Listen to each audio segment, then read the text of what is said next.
박노식은 찬 바닥에 발을 디디며 작은 신음을 흘렸다. 예순을 넘어서면서 시작된 무릎에 통증이 78살이 된 지금은 일어서는 것조차 고역이 되어버렸다. 화장실을 다녀와 침실로 돌아가는 짧은 거리가 마라톤처럼 느껴졌다. 아내 정혜가 세상을 떠난 지 벌써 3년이 흘렀지만 여전히 그녀의 빈자리는 집 곳곳에서 묵직하게 느껴졌다. 아빠, 식사는 하셨어요? 둘째 딸 혜정의 목소리가 현관문 너머로 들려왔다. 노식은 서둘러 슬리퍼를 끌며 문을 열었다. 혜정은 언제나 그렇듯 양손에 음식이 담긴 용기들을 가득 들고 서 있었다. 또 이런 걸 왜 가져와? 나 혼자 다 못 먹어. 아빠가 제대로 챙겨 드시는 게 언제예요? 어제 와보니까 냉장고에 계란 2개랑 김치밖에 없더라고요. 노식은 딸의 잔소리에 익숙해진 지 오래였다. 대구시청에서 38년간 공무원으로 일할 때는 그래도 규칙적이었다. 아침 7시에 일어나 정혜가 차려준 식사를 하고 버스를 타고 출근했다. 저녁에는 동료들과 소주 한 잔 기울이기도 했고 주말이면 가족들과 근교로 나들이를 다니기도 했다. 그런데 은퇴 후, 특히 아내를 떠나보낸 후의 삶은 마치 시계바늘이 멈춘 것처럼 느려졌다. 아빠, 잠깐 앉으세요. 드릴 말씀이 있어요. 혜정의 표정이 평소보다 진지했다. 노식은 낡은 소파에 주저앉으며 딸을 바라봤다. 혜정은 한동안 망설이다가 입을 열었다. 최근에 수성구 쪽에 새로 생긴 실버타운이 있어요. 시설도 좋고 의료진도 상주한다고 하더라고요. 아빠가 한번 구경이라도 가보시는 게 어떨까 해서요. 실버타운? 노식의 목소리에 경계심이 스며들었다. 실버타운이라는 말을 들으니 갑자기 마음이 무거워졌다. 그동안 신문과 텔레비전에서 봤던 것들이 떠올랐다. 깔끔한 시설, 웃고 있는 노인들의 모습, 다양한 프로그램들. 하지만 그것은 다른 사람들의 이야기였다. 자신과는 상관없는 먼 세상의 일이라고 생각했었다. 아빠, 오해하지 마세요. 양로원이 아니에요. 요즘엔 실버타운이라고 해서 어르신들이 독립적으로 생활하면서도 필요한 서비스를 받을 수 있는 곳이에요. 식사 걱정도 없고 청소도 해주고 무엇보다 같은 또래 분들과 함께 지낼 수 있어요. 노식은 고개를 저었다. 평생을 이 집에서 살았다. 정혜와 함께 이 집을 마련할 때의 기쁨, 아이들이 자라면서 집 안 곳곳에 남긴 추억들, 그리고 아내와 함께 늙어가며 쌓아온 일상의 흔적들. 그 모든 것이 이 작은 단독주택 안에 고스란히 남아 있었다. 난 여기가 좋다. 정혜 엄마 생각도 나고 우리가 함께 살던 곳이잖아. 그건 저도 알아요.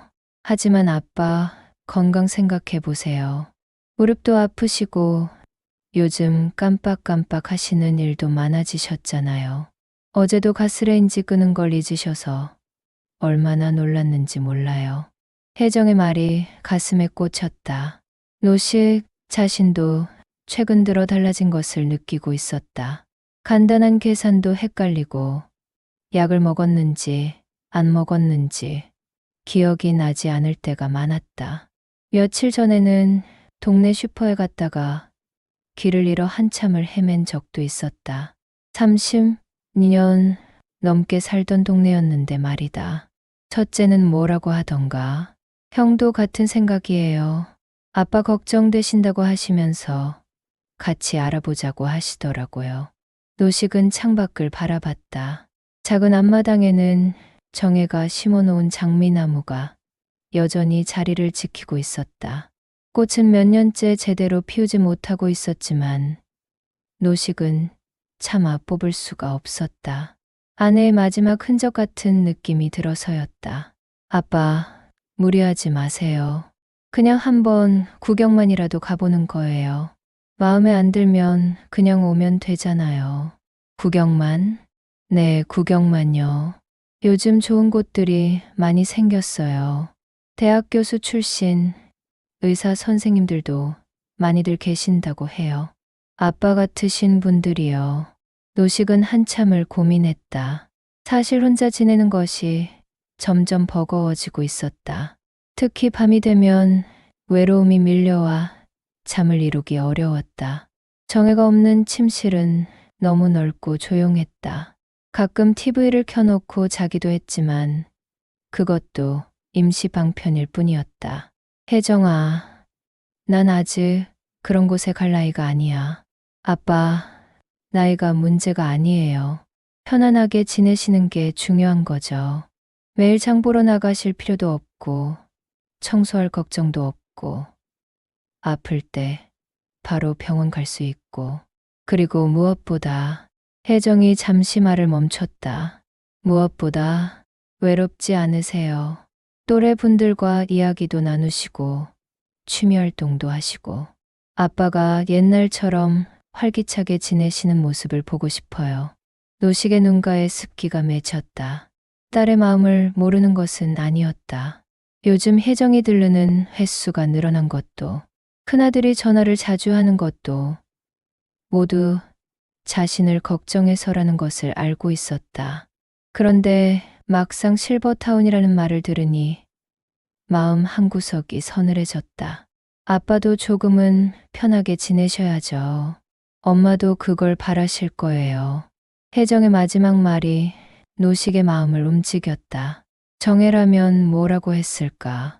아마 여보, 고집 부리지 말고 애들 말 좀 들어보세요 라고 했을지도 모른다. 정혜는 언제나 현실적이었고 자식들에게 부담을 주는 것을 무엇보다 싫어했다. 노식은 깊은 숨을 내쉬었다. 78년을 살면서 내린 결정들이 많았지만 이번 결정은 유독 무겁게 느껴졌다. 집을 떠난다는 것, 새로운 곳에서 새로운 사람들과 지낸다는 것. 그 모든 것이 두려우면서도 한편으로는 기대되기도 했다. 그래, 한번 가볼까. 혜정의 얼굴이 환해졌다. 정말요? 아빠, 후회 안 하실 거예요. 제가 미리 알아봤는데 정말 좋은 곳이에요. 그날 밤 노식은 오랜만에 잠이 오지 않았다. 창문 밖 가로등 불빛을 바라보며 앞으로의 삶에 대해 생각했다. 두려움과 기대, 그리고 묘한 설렘이 가슴 속에서 뒤섞였다. 내일이 어떨지, 새로운 곳에서의 생활이 어떨지 알 수 없었지만 분명한 것은 변화가 필요하다는 것이었다. 정의 사진을 바라보며 작은 목소리로 중얼거렸다. 여보, 나 혼자 잘할 수 있을까? 사진 속 정혜는 따뜻한 미소로 대답하는 것 같았다. 아빠, 도착했어요. 혜정의 목소리의 노식은 차창 밖을 내다봤다. 푸른 언덕이라는 간판이 세련된 글씨체로 쓰여 있었고 그 아래로는 잘 정돈된 정원이 펼쳐져 있었다. 5층짜리 건물 두 동이 고자 모양으로 배치되어 있고 건물 사이로는 작은 연못과 산책로가 보였다. 노식은 가슴이 두근거리는 것을 느꼈다. 마치 새 학교에 첫 등교하는 학생이 된 기분이었다. 와, 정말 좋네요. TV에서 보던 것보다 훨씬 괜찮아 보여요. 큰아들 민수도 감탄사를 연발했다. 가족들이 모두 나서서 짐을 옮기기 시작했다. 노식의 짐은 생각보다 많지 않았다. 옷가지 몇 벌, 정의 사진, 그리고 오래된 라디오 정도였다. 나머지 가구들은 모두 집에 그대로 두기로 했다. 언제든 돌아갈 수 있다는 마음의 여유를 남겨두고 싶었던 것이다. 로비에 들어서자 은은한 클래식 음악이 흘러나오고 있었다. 대리석 바닥은 반짝반짝 윤이 났고 한쪽 벽면에는 커다란 그림들이 걸려 있었다. 접수 데스크 뒤쪽으로는 입주민들이 담소를 나누는 라운지가 보였다. 정말로 고급 호텔 같은 느낌이었다. 박노식 어르신이시죠? 안녕하세요. 저는 생활복지사 김현정입니다. 30대 중반으로 보이는 여성이 환한 미소를 지으며 다가왔다. 단정한 정장 차림에 친근한 인상이었다. 어르신 방은 3층 307호입니다. 엘리베이터가 있으니까 걱정하지 마세요. 그리고 식사 시간은 아침 8시, 점심 12시, 저녁 6시예요.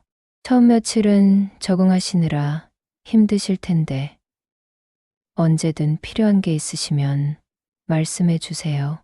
307호 앞에서 카드키를 받았다. 노식은 떨리는 손으로 카드를 기계에 대자 삐 소리와 함께 문이 열렸다. 원룸 형태의 공간이었지만 생각보다 넓었다. 작은 부엌과 화장실, 그리고 큰 창문이 있는 거실 겸 침실. 창밖으로는 대구 시내가 한눈에 내려다 보였다. 아빠, 여기 정말 좋네요. 전망도 멋지고. 그러게 아빠가 여기서 편안히 지내실 수 있을 것 같아요. 자식들의 안도하는 목소리를 들으니 노식도 마음이 놓였다. 적어도 겉보기에는 걱정할 게 없어 보였다. 짐을 정리하고 가족들이 돌아간 후 노식은 혼자 남겨졌다. 갑작스러운 정적에 가슴이 답답해졌다. 집에서는 그래도 익숙한 소음들이 있었는데 이곳은 너무 조용했다. 저녁 시간이 되자 식당으로 향했다. 1층 식당은 생각보다 규모가 컸다. 4인용 테이블이 20개 정도 배치되어 있고 한쪽 벽면에는 셀프 코너가 마련되어 있었다. 입주민들은 대부분 70대에서 80대로 보였고 저마다 3, 4, 5 모여 앉아 식사를 하고 있었다. 노식은 어디 앉아야 할지 몰라 잠시 망설였다. 그때 한 테이블에서 손짓하는 사람이 보였다. 어르신, 여기 앉으세요. 새로 오신 분이시죠? 60대 후반으로 보이는 남성이었다. 인상이 온화하고 목소리도 부드러웠다. 네, 박노식입니다. 오늘 입주했어요. 아, 반갑습니다. 저는 이철수라고 해요. 여기 온 지 벌써 2년 됐어요. 그리고 여기 앉으신 분은 정순남 선생님이시고요. 정순남은 76세의 여성으로 단정하게 빗어넘긴 머리와 또렷한 눈빛이 인상적이었다. 전직 초등학교 교사라고 했다. 처음엔 다 어색해요. 저도 그랬으니까요. 그런데 적응하고 나면 정말 편해요. 그러게요.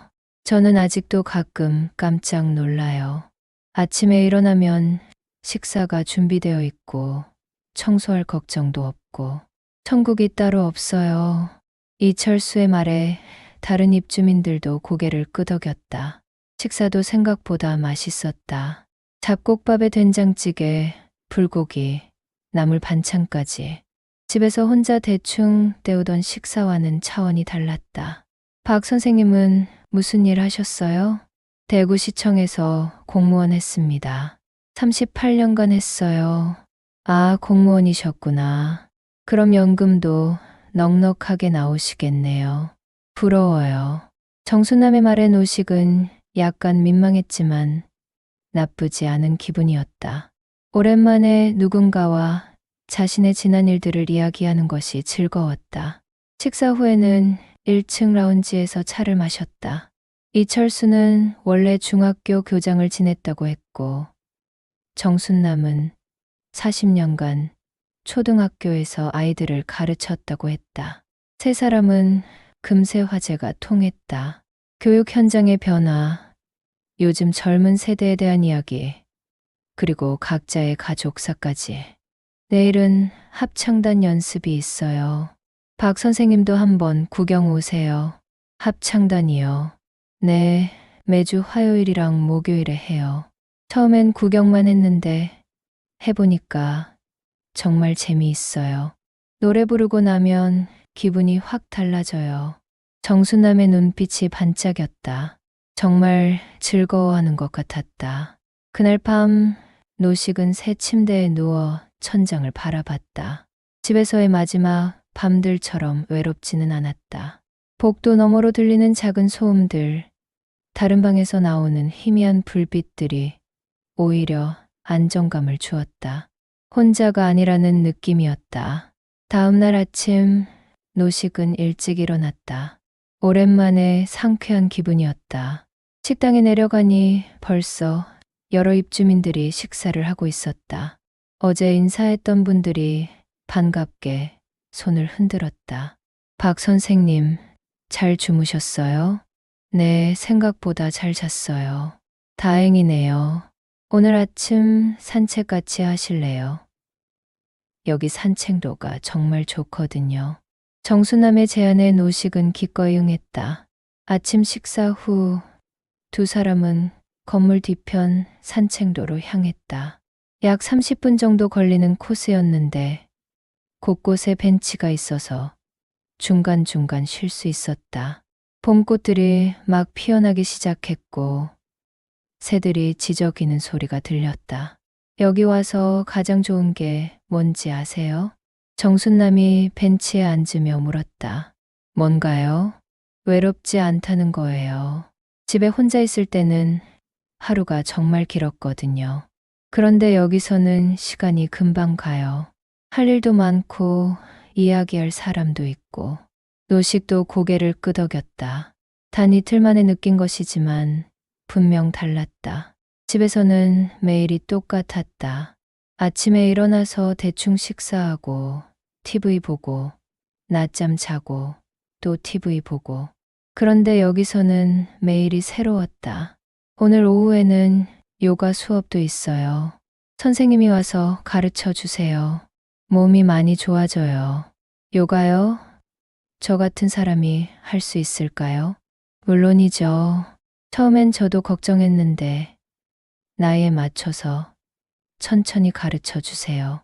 무릎에도 좋다고 하더라고요. 그날 오후 노식은 실제로 요가 수업에 참여했다. 15명 정도의 입주민들이 매트를 깔고 앉아 있었다. 선생님은 30대 초반의 젊은 여성이었는데 어르신들의 몸 상태를 잘 이해하고 있는 것 같았다. 박 선생님, 처음이시죠? 괜찮아요. 할 수 있는 것만 하세요. 무리하지 마시고요. 간단한 스트레칭부터 시작했다. 목 돌리기, 어깨 움직이기, 허리 펴기. 생각보다 어렵지 않았다. 오히려 몸이 개운해지는 느낌이었다. 특히 무릎 관절을 부드럽게 움직이는 동작이 좋았다. 어떠세요? 생각보다 괜찮죠? 정순남이 웃으며 물었다. 네, 정말 좋네요. 집에서는 이런 걸 할 생각도 못 했는데. 수업이 끝난 후 입주민들끼리 간단한 차담을 나눴다. 각자의 건강 이야기, 자식들 이야기, 옛날 이야기 등이 오갔다. 노식은 오랜만에 마음이 편안해지는 것을 느꼈다. 저녁 식사 시간 노식은 어제보다 훨씬 자연스럽게 다른 입주민들과 어울렸다. 이철수는 바둑을 좋아한다고 했고 정순남은 독서 모임에도 참여하고 있다고 했다. 박 선생님도 독서 모임에 한번 나와 보세요. 한 달에 한 권씩 읽고 이야기 나누는 거예요. 다음 주에는 박완서 선생님 소설을 읽기로 했어요. 저도 책 읽는 걸 좋아하는데 요즘은 눈이 침침해서. 괜찮아요. 큰 글씨로 된 책도 있고 함께 읽으면 더 재미있어요. 그날 밤 노식은 일기를 써보기로 했다. 오랜만의 일이었다. 2025년 4월 15일 푸른 언덕에 온 지 이틀째. 생각보다 좋다. 정순남 선생님, 이철수 선생님 모두 좋은 분들이다. 내일은 합창단 연습도 구경해 볼 생각이다. 정혜야, 걱정하지 마라. 나 잘 지내고 있다. 창밖으로 대구 시내의 야경이 반짝이고 있었다. 집에서 보던 좁은 골목길과는 다른 풍경이었다. 노식은 오랜만에 내일이 기대되는 밤을 맞았다. 푸른 언덕에서의 생활이 한 달을 넘어가면서 노식은 이곳의 일상에 완전히 적응했다고 생각했다. 매일 아침 정순남과 함께하는 산책, 화요일과 목요일의 합창단 연습, 주말의 독서 모임까지 규칙적인 생활이 그에게는 새로운 활력을 불어넣어 주었다. 무릎 통증도 요가 덕분에 많이 나아졌고 식욕도 돌아왔다. 박 선생님, 얼굴색이 정말 좋아지셨네요. 합창단 연습을 마친 후 정순남이 웃으며 말했다. 그녀의 말이 맞았다. 거울을 볼 때마다 노식 자신도 놀랐다. 몇 달 전까지만 해도 침울하고 지쳐 보였던 얼굴에 생기가 돌았다. 여기 와서 정말 젊어진 것 같아요. 집에 있을 때보다 훨씬 건강해진 느낌이에요. 그럼 잘 됐네요. 저도 여기 와서 새 인생을 사는 것 같아요. 그런데 그날 저녁 뭔가 이상한 일이 일어났다. 평소보다 저녁 식사 준비가 늦어졌다. 6시가 되었는데도 식당 문이 열리지 않았다. 입주민들이 로비에 모여 웅성거리기 시작했다. 왜 이렇게 늦지? 평소에는 정시에 하는데 혹시 주방에 무슨 일이 생긴 건 아닐까? 30분이 지나서야 김현정 생활복지사가 나타났다. 그녀의 표정이 평소와 달리 어두웠다. 어르신들, 죄송합니다. 주방 직원 중 한 분이 급하게 병원에 가시게 되어서 준비가 늦어졌습니다. 곧 식사 준비가 될 테니까 조금만 더 기다려 주세요. 식사는 결국 7시가 넘어서야 시작되었다. 그런데 평소와 달리 반찬 가짓수가 줄어 있었다.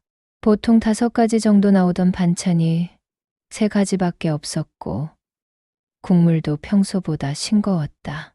뭔가 달라지는 것 같지 않아요? 이철수가 작은 목소리로 말했다. 저도 그런 느낌이에요.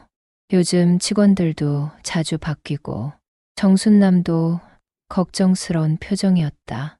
그 일을 시작으로 작은 변화들이 눈에 띄기 시작했다.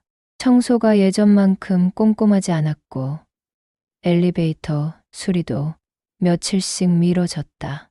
무엇보다 밤 시간대 간병 인력이 줄어든 것이 가장 큰 문제였다. 예전에는 각 층마다 한 명씩 있던 야간 간병사가 이제는 2층을 담당하게 되었다. 비용 절감이라고 하더라고요. 이철수가 관리사무소에서 들은 이야기를 전했다. 입주율이 생각보다 안 좋다나 봐요. 그래서 운영비를 줄이고 있대요. 노식은 불안해지기 시작했다. 처음 여기 올 때 가장 큰 장점이라고 생각했던 것이 바로 안전과 돌봄이었는데 그것이 흔들리고 있는 것 같았다. 그리고 한 달 후 노식의 우려가 현실이 되는 사건이 일어났다. 그날은 평소와 다름없는 하루였다. 아침 산책을 하고 점심을 먹고 오후에는 독서 모임에 참석했다. 저녁 식사 후에는 정순남, 이철수와 함께 라운지에서 차를 마시며 담소를 나눴다. 정순남은 평소보다 기침을 자주 했지만 특별히 아파 보이지는 않았다. 감기 기운이 있나 봐요. 요즘 일교차가 커서 그런가 봐요. 약국에서 감기약이라도 사다 드릴까요? 노식의 제안에 정순남은 고개를 저었다. 괜찮아요. 하루 이틀 지나면 나을 거예요. 하지만 그날 밤 11시경 복도에서 요란한 소리가 들렸다. 누군가 문을 두드리는 소리와 함께 급한 목소리가 들렸다. 도와주세요. 정순남 선생님이 숨을 못 쉬어요. 노식은 급하게 문을 열고 나갔다. 정순남의 방 앞에 몇몇 입주민들이 모여 있었다. 방 안을 들여다보니 정순남이 침대에서 심하게 헐떡이고 있었다. 얼굴이 창백했고 숨소리가 거칠었다. 간병사는 어디 있어요? 지금 4층에 계세요. 급하게 연락했는데 이철수가 다급하게 말했다. 119부터 부르자. 누군가 소리쳤다. 하지만 정작 간병사가 도착한 것은 그로부터 20분이 지난 후였다. 20분이라는 시간이 이렇게 길게 느껴진 적이 없었다. 정순남의 호흡은 점점 더 가빠졌고 의식도 흐려지는 것 같았다. 죄송해요. 4층에서 응급 상황이 있어서 간병사가 헐레벌떡 뛰어왔지만 이미 늦었다. 구급차가 도착해서 정순남을 병원으로 옮겨갔을 때 그녀의 상태는 심각해 보였다. 그날 밤 노식은 한숨도 잘 수 없었다. 만약 간병사가 제때 왔다면 어땠을까? 예전처럼 각 층마다 간병사가 있었다면 이런 일은 일어나지 않았을 텐데 가슴 한구석이 답답하고 무거웠다. 다음 날 아침 정순남의 딸에게서 연락이 왔다. 다행히 생명에는 지장이 없지만 심각한 천식 발작이었다고 했다. 하지만 초기 대응이 늦어져서 며칠 더 입원해야 한다는 것이었다. 정 선생님 괜찮대요? 응급실에서 응급처치받고 많이 좋아졌다고 해요. 하지만 이철수의 표정이 어두웠다. 하지만 뭐요? 딸분이 화가 많이 나셨다고 해요. 왜 이렇게 대응이 늦었냐고. 소송도 고려해보겠다고 하시더래요. 노식은 가슴이 철렁 내려앉는 것을 느꼈다. 소송까지 갈 정도였다니. 그동안 믿고 있던 안전장치가 한순간에 무너져 버린 느낌이었다. 그 사건 이후 푸른 언덕의 분위기는 완전히 달라졌다. 입주민들은 불안해하기 시작했다. 밤에 혼자 있는 것이 두려웠고 작은 증상에도 과민하게 반응했다. 여기가 정말 안전한 곳일까요? 누군가 중얼거린 말이 노식의 가슴에 꽂혔다. 그 자신도 같은 의문을 품고 있었던 것이다. 관리사무소에서는 재발 방지를 약속했지만 근본적인 해결책은 제시하지 못했다. 야간 인력 충원은 예산상 어렵다는 것이 그들의 입장이었다. 어르신들께서 조금만 이해해 주시면. 김현정 생활복지사의 말이 예전 같지 않았다. 그녀도 스트레스를 많이 받고 있는 것 같았다. 며칠 후 또 다른 문제가 불거졌다. 식사의 질이 눈에 띄게 떨어지기 시작한 것이다.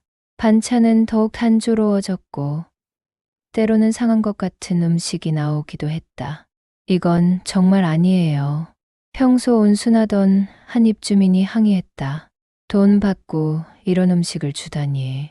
집에서 혼자 해먹는 게 낫겠어요. 노식도 그 말에 동감했다. 처음 왔을 때 그 맛있는 식사는 어디로 간 것일까? 합창단 연습도 주 2회에서 1회로 줄었다. 강사비 때문이라고 했다. 요가 수업도 마찬가지였다. 그동안 노식에게 활력을 주던 프로그램들이 하나둘 사라져가고 있었다. 이러다가 우리가 왜 여기 있는지 모르겠네요. 이철수가 한숨을 쉬며 말했다. 그러게요. 집에 있는 것과 별반 다를 게 없어지는 것 같아요. 일주일 후 정순남이 퇴원했다. 하지만 예전에 밝던 모습은 사라졌다. 그녀는 밤마다 불안해했고 조금만 숨이 차도 패닉 상태에 빠졌다. 박 선생님, 저 이제 이곳이 무서워요. 산책을 하며 정순남이 털어놓았다. 만약 또 그런 일이 생기면 어떡하죠? 간병사가 또 늦게 오면. 노식은 그녀의 손을 잡았다. 떨리고 있었다. 괜찮을 거예요. 그런 일 다시는 없을 거예요. 하지만 노식 자신도 확신할 수 없었다. 밤마다 혼자 누워있을 때면 같은 불안이 그를 엄습했다. 정말 이곳이 안전한 곳일까? 돈을 내고 들어온 이곳에서 제대로 된 돌봄을 받을 수 있을까? 그날 밤 노식은 오랜만에 집 생각이 났다.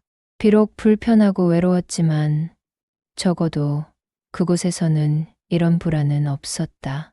자신의 공간에서 자신이 통제할 수 있는 범위에서 생활했었다. 창밖 대구 시내의 불빛들이 여전히 반짝이고 있었다. 하지만 그 불빛이 예전만큼 아름답게 보이지 않았다. 노식은 처음으로 이곳을 떠나는 것에 대해 진지하게 생각해 보기 시작했다. 아빠, 안녕하세요. 토요일 오후 혜정의 밝은 목소리가 로비에 울렸다. 노식은 1층 라운지에서 책을 읽고 있다가 고개를 들었다. 혜정과 함께 큰아들 민수, 그리고 손자 준호까지 함께 왔다.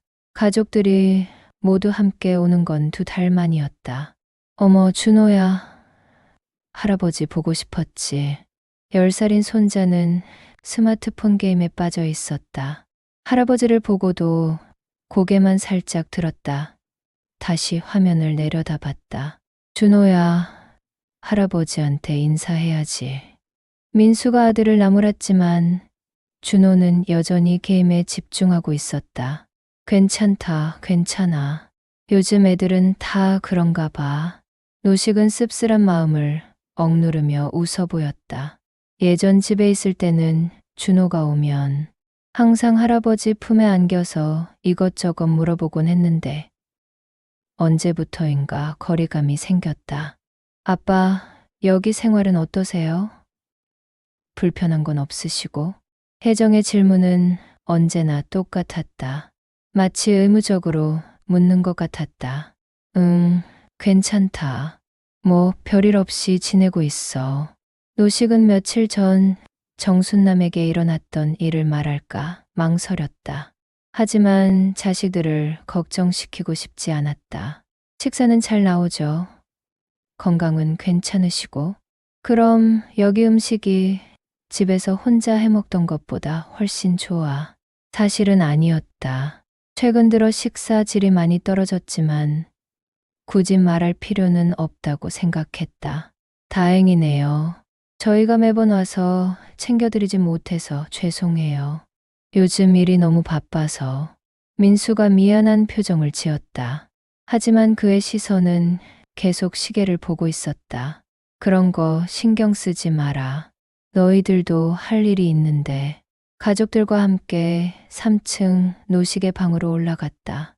방은 깔끔하게 정리되어 있었지만 뭔가 삭막한 느낌이었다. 예전 집의 따뜻함과는 확연히 달랐다.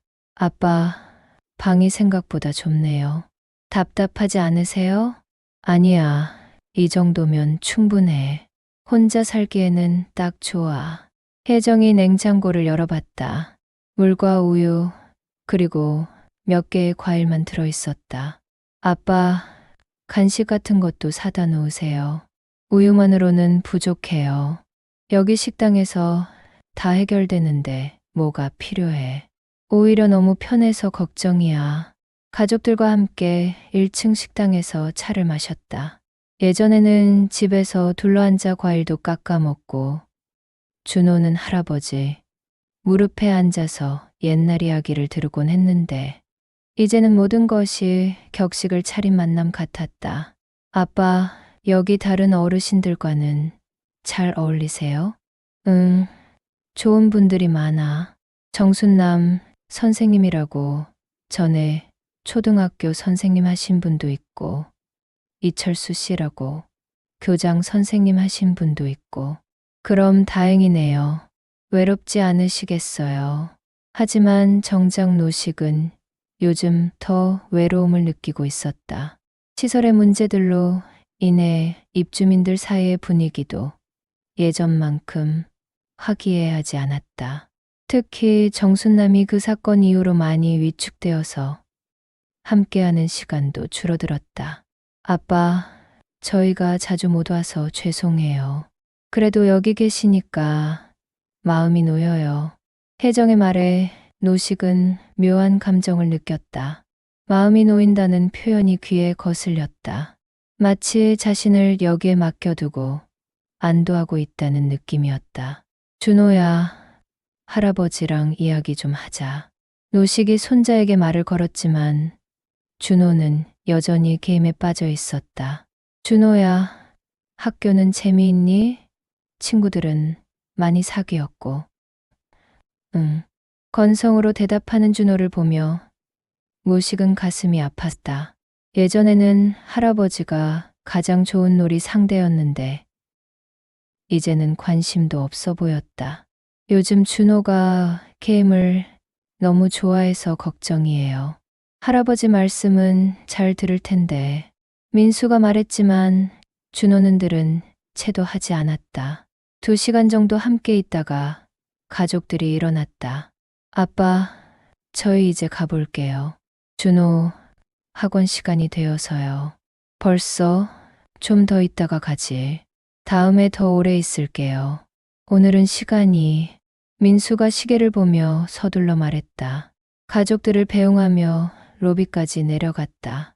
준호는 끝까지 게임을 하고 있었고 민수와 혜정은 다음 약속을 확인하느라 바빴다. 아빠 건강 챙기시고 불편한 거 있으시면 언제든 연락하세요. 그래, 너희들도 건강해라. 가족들의 차가 떠나는 것을 지켜보며 무식은 묘한 공허감을 느꼈다. 분명 기다렸던 만남이었는데 끝나고 나니 더 외로워진 기분이었다. 엘리베이터를 타고 올라가며 생각에 잠겼다. 예전 집에 있을 때는 주말만 되면 가족들이 모였다. 혜정은 삼겹살이나 불고기를 사와서 구워주었고 민수는 소주를 가져와서 아버지와 함께 마셨다. 준호는 할아버지 방에서 레고를 가지고 놀거나 함께 TV를 보곤 했다. 그때는 정말 가족이었다. 서로의 일상을 나누고 웃고 때로는 작은 다툼도 했지만 그 모든 것이 자연스러웠다. 하지만 지금은 마치 정해진 시간에 안부를 묻고 가는 방문자 같은 느낌이었다. 방에 들어와 창밖을 바라봤다. 일요일 오후의 대구 시내는 평온해 보였다.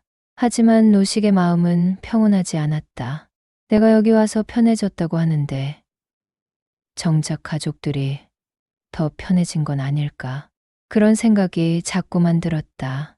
예전에는 아버지 걱정, 식사 걱정, 건강 걱정을 해야 했는데 이제는 돈을 내고 전문 시설에 맡겨놨으니 안심하고 있는 것 같았다. 그날 저녁 식사 시간 이철수가 물어봤다. 오늘 가족분들이 오셨다면서요? 어떠셨어요? 응, 잘 지내더라고. 부럽네요. 저희 아들은 한 달에 한 번 올까 말까 해요. 그것도 30분 정도 있다가 가고. 이철수의 말에 노식은 고개를 끄덕였다. 비슷한 처지였다. 처음에는 서운했는데 이제는 이해해요. 젊은 사람들 바쁘잖아요. 우리 때와는 다르니까. 하지만 정말 이해하고 있는 걸까? 노식은 확신할 수 없었다. 정순남도 비슷한 이야기를 했다. 제 딸도 처음에는 자주 왔는데 요즘은 한 달에 한 번 정도예요. 그것도 잠깐 들렀다가 가고요. 그래도 자주 연락은 하시죠. 전화는 일주일에 한 번 정도 해요. 그런데 매번 하는 말이 똑같아요. 엄마 건강하세요? 불편한 거 없어요. 뭐 이런 식으로.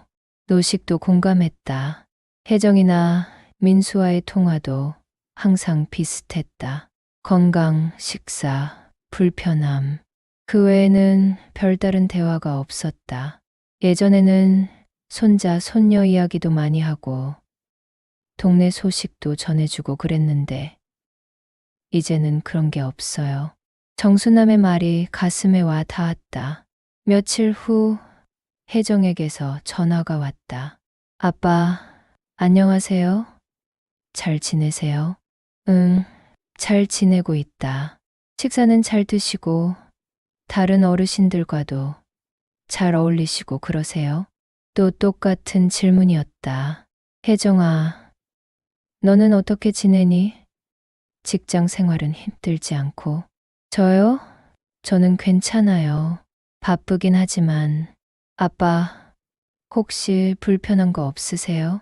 노식이 딸의 안부를 물어봐도 혜정은 자신의 이야기는 대충 넘기고 또 아버지 걱정만 했다. 준호는 잘 지내니? 요즘 공부는 어떻고? 준호요? 잘 지내요. 학원도 열심히 다니고 아빠, 혹시 몸 어디 아픈 데는 없으시죠? 대화가 계속 겉돌았다. 노식이 가족들의 일상에 대해 물어봐도 자식들은 항상 화제를 아버지의 안부로 돌렸다.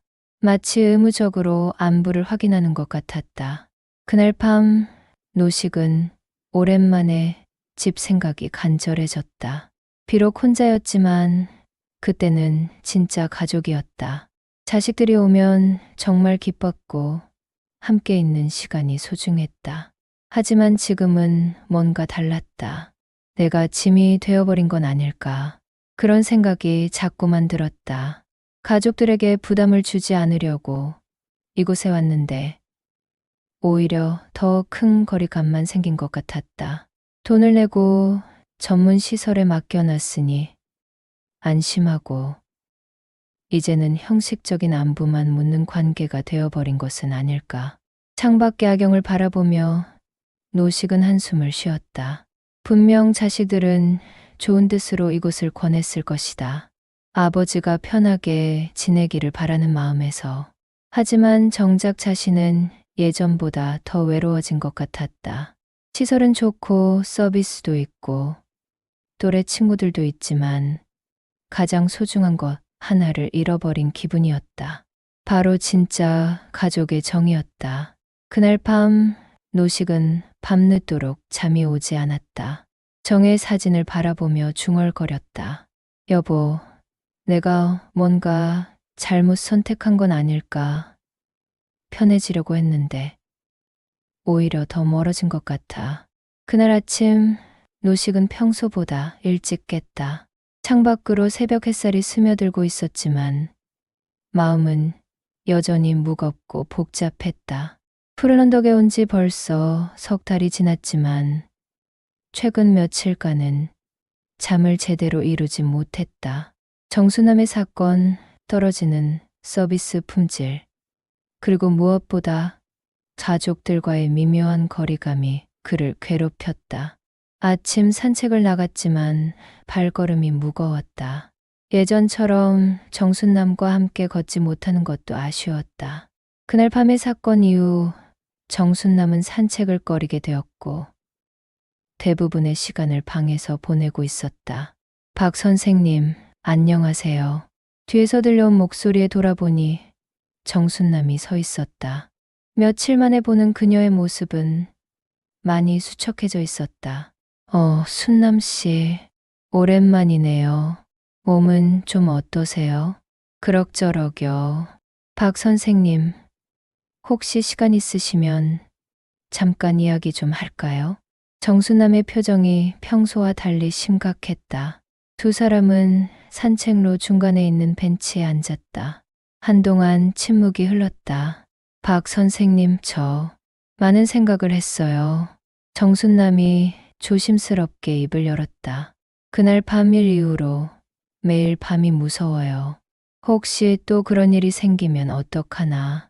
간병사가 또 늦게 오면 어떡하나. 그런 생각만 하다 보니 잠이 안 와요. 노식은 조용히 그녀의 말을 들었다. 자신도 비슷한 불안을 느끼고 있었기 때문이었다. 그리고 딸아이가 어제 와서 그러더라고요. 여기 시설에 대해 알아보니까 다른 곳에 비해 인력이 부족하다고. 혹시 다른 곳으로 옮기는 게 어떠냐고. 다른 곳으로요? 네. 하지만 저는 또 새로운 곳에서 적응하는 게 부담스러워요. 나이가 이런데 계속 옮겨 다닐 수도 없고. 정순남의 목소리가 점점 작아졌다. 그러다가 문득 이런 생각이 들었어요. 내가 왜 이런 곳을 전전해야 할까? 내 집이 있는데 내 남의 손에 의지해서 살아야 할까? 노식의 가슴이 뛰기 시작했다. 정순남의 말이 자신이 품고 있던 생각과 정확히 일치했기 때문이었다. 박 선생님은 어떻게 생각하세요? 우리 이곳을 나가서 다시 혼자 살아보는 게 어때요? 그 말이 나오는 순간 노식의 마음이 요동쳤다. 마치 누군가가 자신의 속마음을 대신 말해준 기분이었다. 순남 씨, 물론 쉽지 않을 거예요. 불편하고 외롭고 힘들 수도 있어요. 하지만 최소한 내 공간에서 내가 원하는 대로 내 속도에 맞춰 살 수 있잖아요. 정순남의 눈에 의외로 강한 의지가 보였다. 여기서는 모든 게 정해져 있어요. 식사 시간, 프로그램 시간, 심지어 언제 청소하고 언제 빨래해야 하는지까지. 처음에는 편하다고 생각했는데 이제는 마치 시간표에 맞춰 사는 것 같아요. 노식은 깊이 공감했다.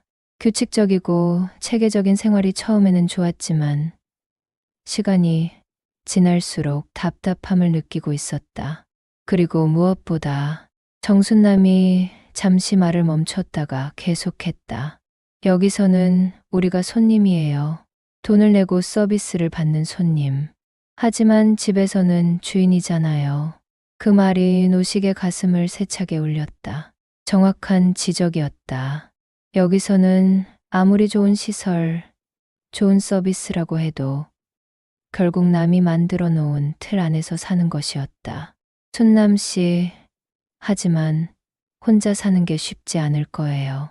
특히 건강에 문제가 생겼을 때, 그건 저도 걱정돼요. 하지만 여기서도 결국 그날 밤 같은 일이 생겼잖아요. 완벽한 안전이란 없는 것 같아요. 그렇다면 차라리 내가 선택한 위험을 감수하는 게 낫지 않을까요? 노식은 한참을 생각했다. 정순남의 말이 맞았다. 아무리 좋은 시설이라고 해도 인간이 하는 일에는 한계가 있었다. 그리고 무엇보다 자신의 인생을 스스로 결정하고 싶었다. 저는 집이 그리워요. 노식이 조용히 말했다. 정의 엄마와 함께 살던 그 집, 아이들이 자라던 그 집. 비록 혼자지만 그곳에는 우리 가족의 추억이 살아있어요. 여기는 좋지만 내 집이 아니에요. 맞아요. 저도 마찬가지예요. 40년간 살던 내 집, 내가 심어놓은 화분들, 내가 좋아하는 책들이 꽂혀 있는 책장. 모든 게 그립더라고요. 두 사람은 잠시 침묵했다. 각자의 집에 대한 그리움이 마음속에서 크게 울리고 있었다. 박 선생님, 우리 용기를 내볼까요? 물론 가족들은 걱정할 거예요. 하지만 우리 나이에도 선택할 권리가 있잖아요. 정순남의 말에 노식은 고개를 끄덕였다. 그래요. 한번 용기를 내보죠. 그날 오후 노식은 오랜만에 자신의 집을 찾아갔다. 택시에서 내리며 익숙한 골목길을 바라보니 가슴이 벅찼다. 3개월 만에 보는 집은 예전 그대로였지만 뭔가 쓸쓸해 보였다. 열쇠로 문을 열고 들어서니 먼지, 냄새가 코를 찔렀다. 거실, 소파, 정혜가 좋아했던 화분들, 아직도 벽에 걸려있는 가족 사진들, 모든 게 그대로 있었다. 정혜의 사진 앞에 앉았다. 여보, 나 돌아왔어. 잠깐이지만 생각해보니까 여기가 내 집이더라고. 아무리 좋은 곳이라도 남의 집은 남의 집이야. 사진 속 정혜는 따뜻하게 미소 짓고 있었다. 물론 힘들 거야. 혼자서 모든 걸 해야 하니까. 하지만 우리가 함께 만들어 온 이 공간에서 남은 시간을 보내고 싶어. 그게 나답게 사는 것 같아. 집 안을 천천히 둘러보며 무식은 마음을 굳혔다. 푸른 언덕도 나쁘지 않았지만 이곳이 자신의 진짜 집이었다. 저녁에 푸른 언덕으로 돌아와 자식들에게 전화를 걸었다. 먼저 혜정에게 연락했다. 아빠, 무슨 일이에요? 갑자기 전화 주시니까 깜짝 놀랐네요. 혜정아, 아빠가 중요한 얘기가 있어서 전화했어. 네, 말씀하세요. 나 집으로 돌아가려고 해. 전화 너머로 잠시 침묵이 흘렀다. 아빠, 갑자기 무슨 소리세요? 거기서 잘 지내신다고 하셨잖아요. 잘 지내긴 했어. 하지만 생각해보니까 내 집이 그리워. 정혜 엄마와 함께 살던 그곳에서 남은 시간을 보내고 싶어. 아빠, 혼자 사시기 힘드실 거예요. 식사도 챙겨 드셔야 하고, 청소도 하셔야 하고. 그런 건 내가 알아서 할게. 70 몇 년을 살았는데, 그것도 못하겠어? 혜정의 목소리가 당황스러워졌다. 아빠, 거기서 무슨 일 있으셨어요? 혹시 누가 뭐라고 했나요? 그런 건 아니야. 단지 내가 원하는 곳에서 내가 원하는 방식으로 살고 싶을 뿐이야. 이어서 민수에게도 같은 이야기를 했다. 역시 반대가 심했다. 아버지, 진정하세요. 갑자기 왜 그런 생각을 하시는 거예요? 진정한 게 아니야. 내가 깊이 생각해서 내린 결정이야. 그래도 안전을 생각하시면, 민수야, 안전이 전부는 아니야. 나도 내 인생을 살고 싶어. 물론 너희들 마음은 알겠지만, 이것은 내가 결정할 문제야. 자식들과의 통화가 끝난 후, 노식은 깊은 숨을 쉬었다. 예상했던 반응이었지만, 자신의 의지는 확고했다. 다음 날 아침, 정순남을 만났다. 어떠셨어요? 집에 다녀오시니까. 좋더라고요. 역시 내 집이에요. 순남 씨는 어떠세요? 저도 결심했어요. 딸한테도 얘기했고요. 물론 많이 걱정하더라고요. 하지만 제 뜻을 이해해 주겠다고 하네요. 그럼 정말 나가시는 거예요? 네. 다음 주쯤에는 짐을 정리하려고요. 박 선생님은 어떠세요? 저도 마찬가지예요. 자식들은 반대하지만 이건 제가 결정할 일이니까요. 두 사람은 서로를 격려하며 웃었다. 그날 저녁, 노식은 마지막으로 푸른 언덕의 석양을 바라봤다. 창문 너머로 대구 시내가 저녁 노을에 물들어가고 있었다. 아름다운 풍경이었지만 이제는 작별의 시간이었다. 정혜야, 나 용기 냈어. 무섭긴 하지만 우리 집에서 너와 함께 만든 추억들과 함께 살고 싶어. 비록 혼자지만 내가 선택한 길을 걷고 싶어. 가슴 속에서 무엇인가 뜨거운 것이 솟구쳤다. 오랜만에 느끼는 설렘이었다. 두려움도 있었지만 그보다는 자신의 인생을 다시 주도적으로 살 수 있다는 기대감이 컸다. 앞으로의 삶이 어떤 어려움을 품고 있을지 알 수 없었다. 하지만 분명한 것은 이제 자신이 무대의 주인공으로 다시 설 준비가 되어 있다는 것이었다. 남이 정해놓은 시간표가 아닌 자신이 쓰는 인생 각본에 따라 살고 싶었다. 노식은 오랜만에 심장이 뛰는 것을 느꼈다. 그것은 두려움의 떨림이 아니라 새로운 시작에 대한 설렘이었다.